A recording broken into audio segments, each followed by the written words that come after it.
político para hablar precisamente de esto que ha pasado el día de hoy, la oficialización del calendario electoral. Estimado Paul, buenas noches, bienvenido a Canal Virgen de Copacabana.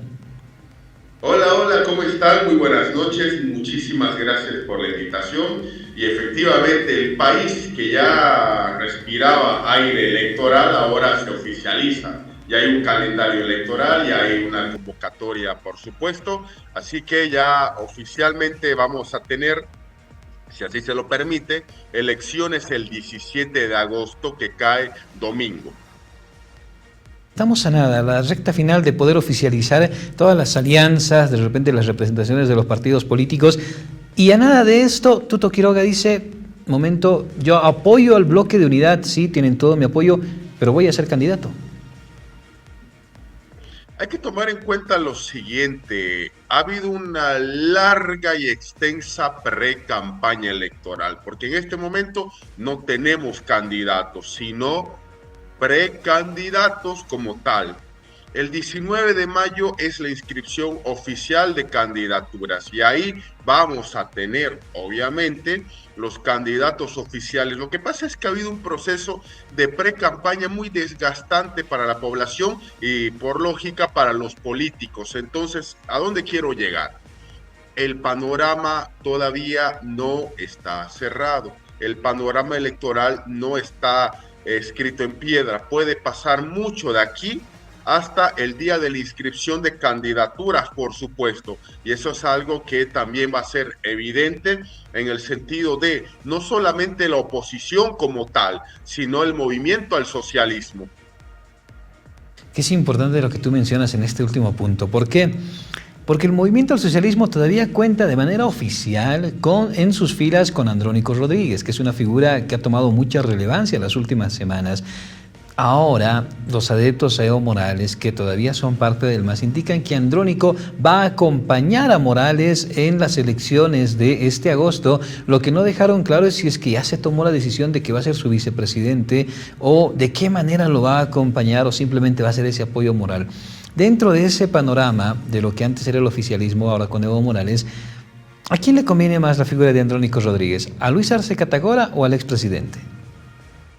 Es interesante el panorama político. Durante 20 años el MAS tenía una candidatura hegemónica que era Evo Morales y pare de contar. Ahora todo ha cambiado.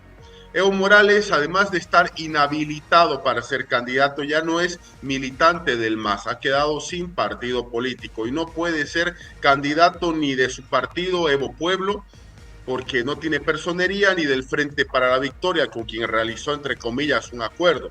El caso de Andrónico es el siguiente. Andrónico está en la posibilidad de elegir si va con el MAS, si va con el movimiento Tercer Sistema de Félix Pazzi o si va con la agrupación, partido político Morena de Eva Copa. Es decir, Andrónico está en esa posición. El día de ayer Andrónico daba un mensaje en sus redes sociales al país.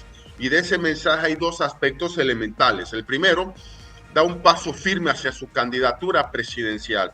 Y lo segundo, da otro paso para alejarse de Evo Morales a nivel político. Eso es algo absolutamente evidente que tenemos que señalar. Andrónico va a ser una figura que, independientemente de un Morales inhabilitado y fuera del MAS, o independientemente de un Luis Arce Catacora con una gestión de gobierno desastrosa, puede reunir y concentrar a la masa de militantes del MAS, independientemente del partido al cual él decida ir, si es que así lo decidiera. Es importante y sin duda alguna, si Andrónico Rodríguez lograra conseguir un partido que lo avale y que le dé la posibilidad de ser candidato de manera oficial a presidente o vicepresidente, el panorama se pone complicado, tanto para Morales, en caso de que pudiera participar, tanto para el bloque de unidad, estoy hablando de Tuto Quiroga, de Samuel Doria Medina, y para el mismo movimiento al socialismo, que se quedarían sin una de las fichas clave que ha estado manejando bastante de sus seguidores. Estamos hablando de Andrónico Rodríguez. Si Andrónico va para presidente, ¿usted considera que podría ganar? Es muy temprano decir quién va a ganar en este momento, cuando falta mucho para las elecciones y hay que esperar mucha campaña política, pero sí podemos decir que Andrónico puede concentrar buena parte de la votación histórica del MAS o del proceso de cambio. esperando también qué va a hacer la oposición, por supuesto. Porque en este momento el discurso de la unidad ya no es solamente del oficialismo, también siempre ha sido de la oposición por 20 años, pero ahora también es un discurso del oficialismo para ver el tema de la unidad. Porque la paradoja cuál es, la oposición tiene sus candidatos y el bloque de unidad está viendo a cuál va a elegir, mientras que el MAS no tiene candidatos y lo que está haciendo es buscando la forma de encontrar uno. Entonces ese es el detalle. El Congreso del MAS arcista va a ser elemental, porque ahí se puede dar sorpresas al país, por supuesto.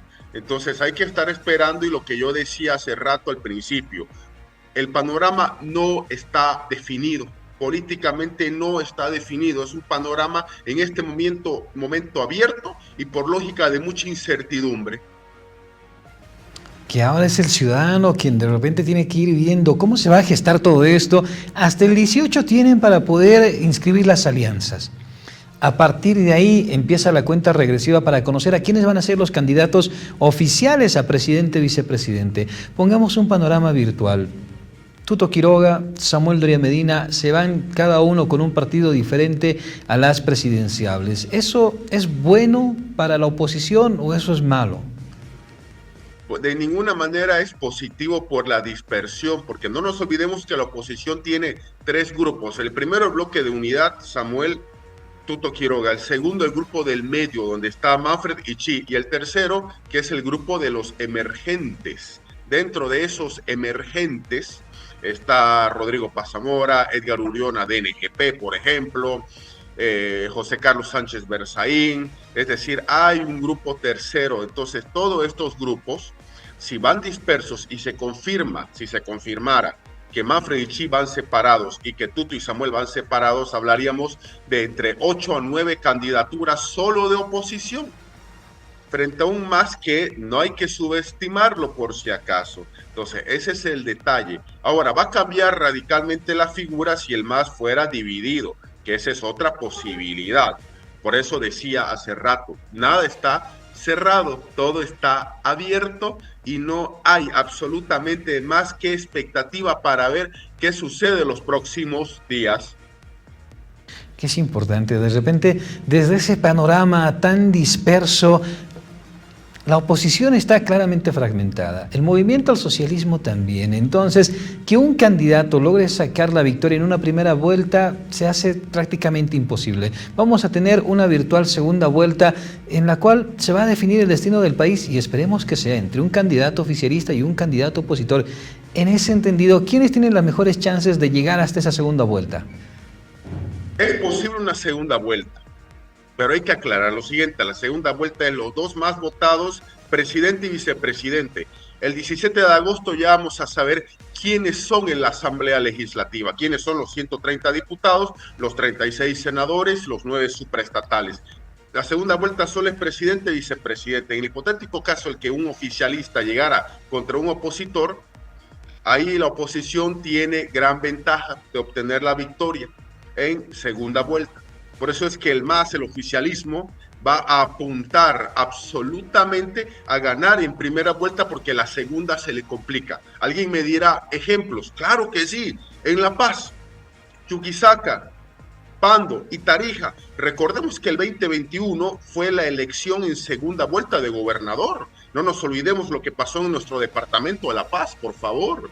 A segunda vuelta el MAS contra un rival. ¿Quién ganó?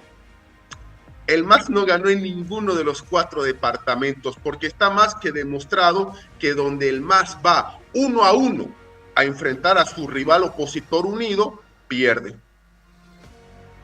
Es importante esa figura. De hecho, de ese concepto salía esto de proponer el bloque de unidad, decirle a la población, si nosotros nos unimos, vamos a derrotar al movimiento del socialismo. ¿Qué pasó? ¿Qué hizo que cambiar de opinión a Tuto Quiroga? ¿Por qué ahora intenta fragmentar un poquito más de lo que ya está fragmentado el bloque de unidad? Podemos hablar de miles de causas, pero hay que sintetizar. 1, el caudillismo que hay en Bolivia. 2, que subestiman al MAS.